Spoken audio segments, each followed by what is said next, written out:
Oh, McQueen. Crazy McQueen.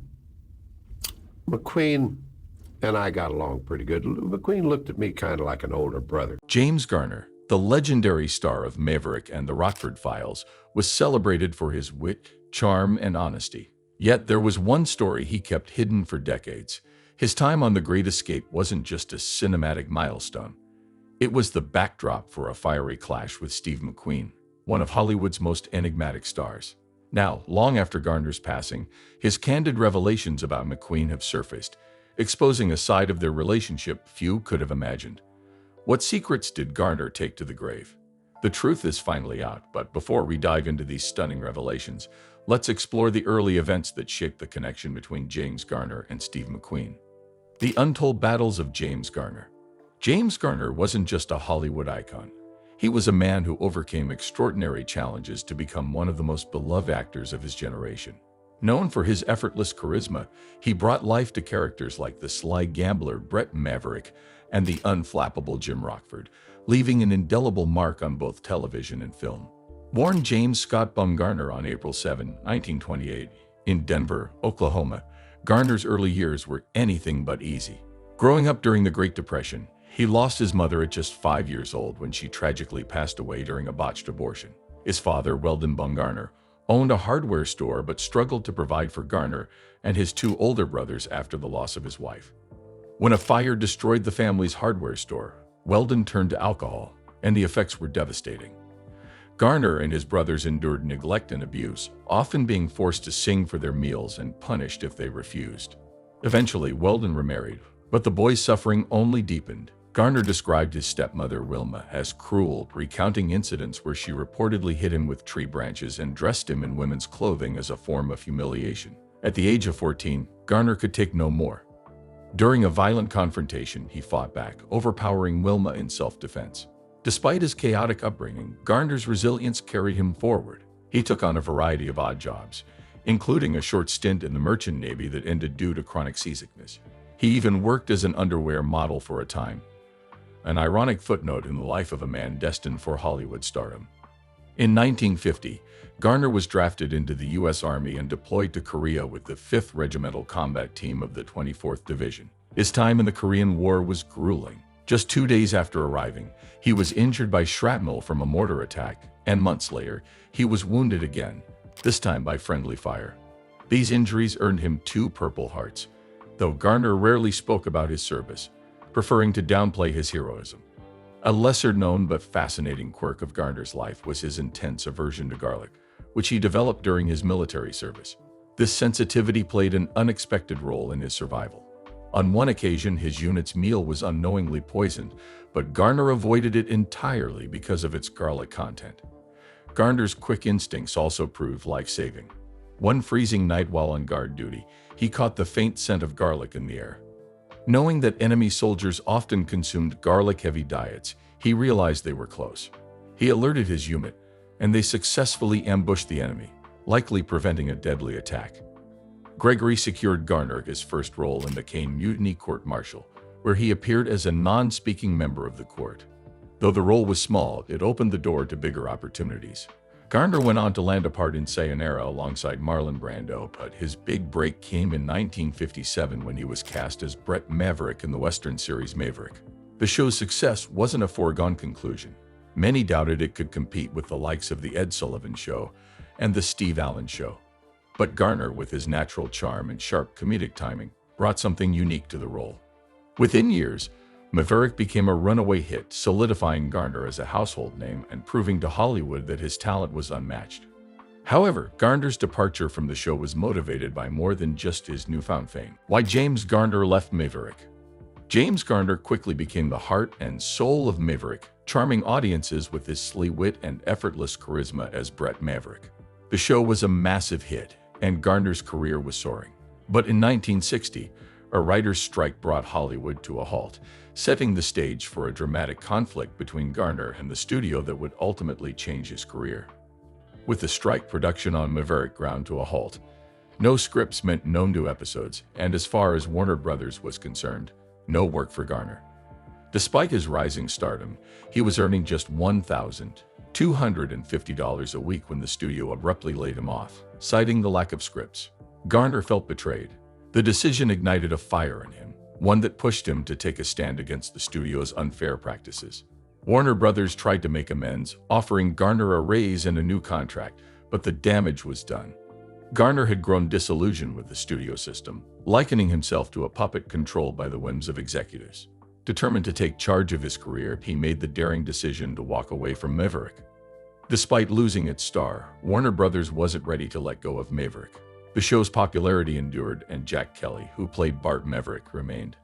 But Kelly's character didn't have the same magnetism as Garner's, so the studio set out to find a replacement, a near look-alike to step into Garner's boots.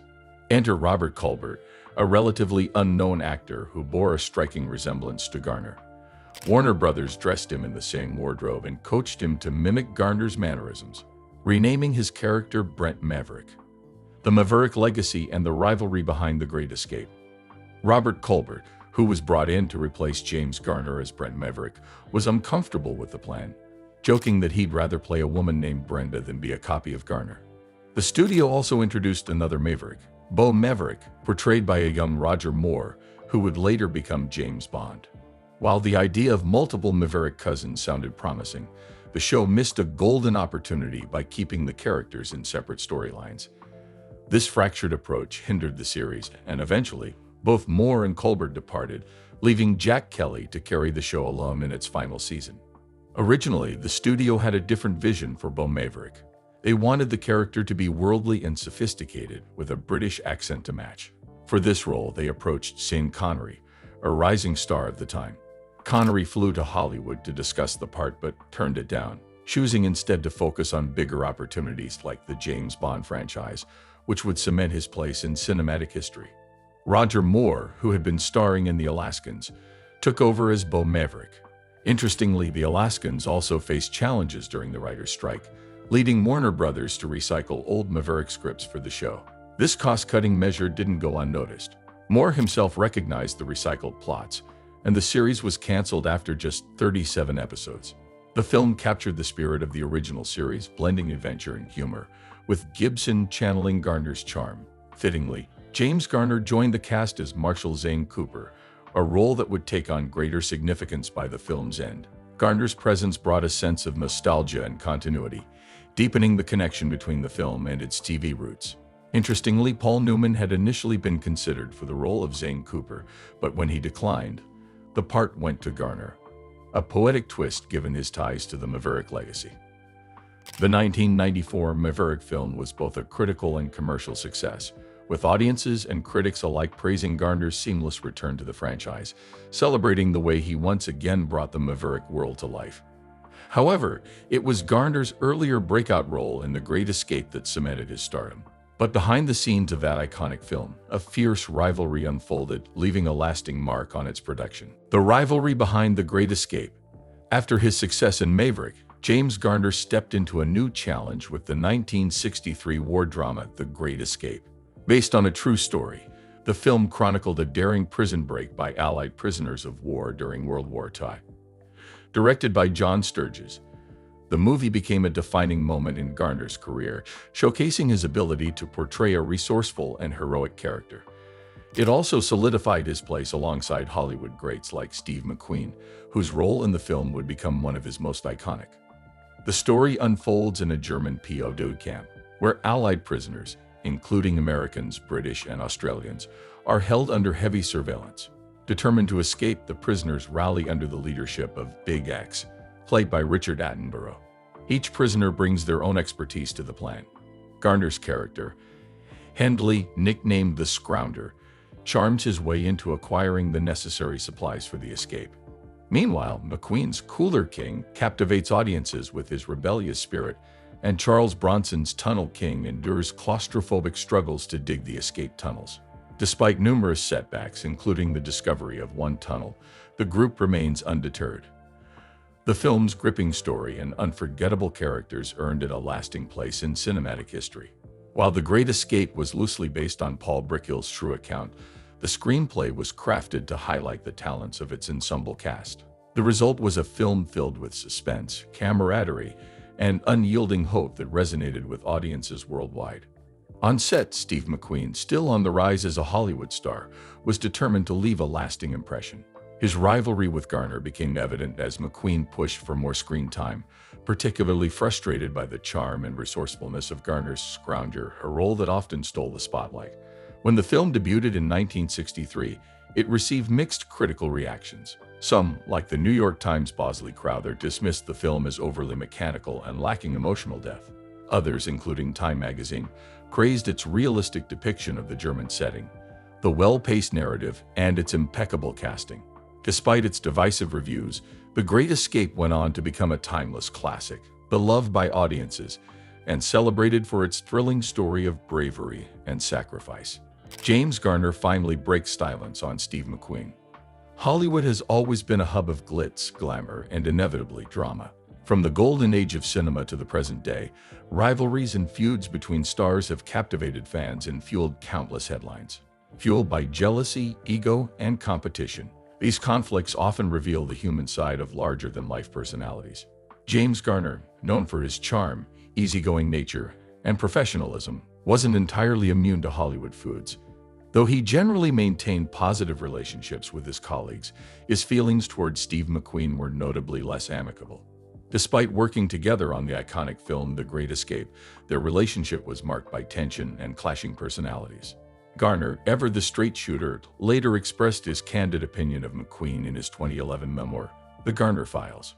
He described McQueen as a pain in the ass, comparing his behavior to Marlon Brando's unpredictability. Garner went further, suggesting that McQueen was more of a movie star than a true actor, relying on a carefully cultivated persona rather than depth and versatility. He believed this approach limited McQueen's potential as a performer.